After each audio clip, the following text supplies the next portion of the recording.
Ayan, ngayon ay lulutuin ko na yung aking pinanguhang halaan. Igigisa ko sa bawang at luya. Ayan. Oh, madami-dami din naman eh.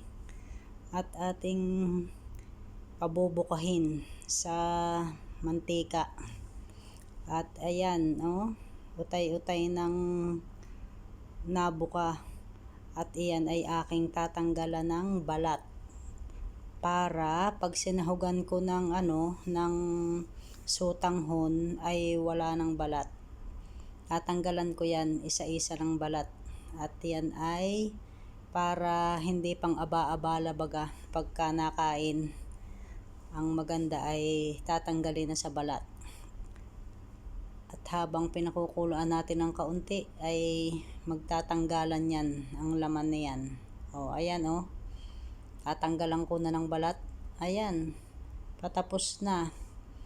At tapos kung ang natanggalan ng balat ay di atin uling isasalang at aking ilalahok na ang aking mga dapat ilagay diyan. Yan o, ang laman.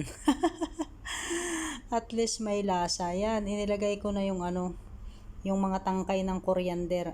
Iniuna ko na, pakuluan ko dyan para pampabango din at pampadagdag ng aroma at na rin, pinakagulay na din yan.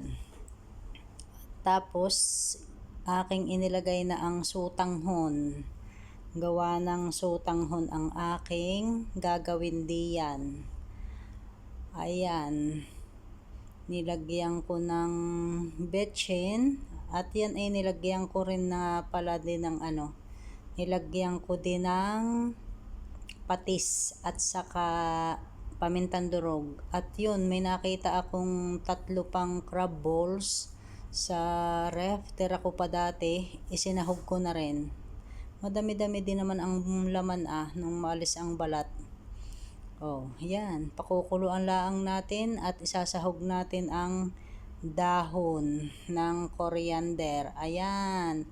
At iyan baga ay tumingin ako ng patola o kaya ay upo. Ay wala naman akong makitang patola. Ang nakita ko doon ay para 3 layot na layot na.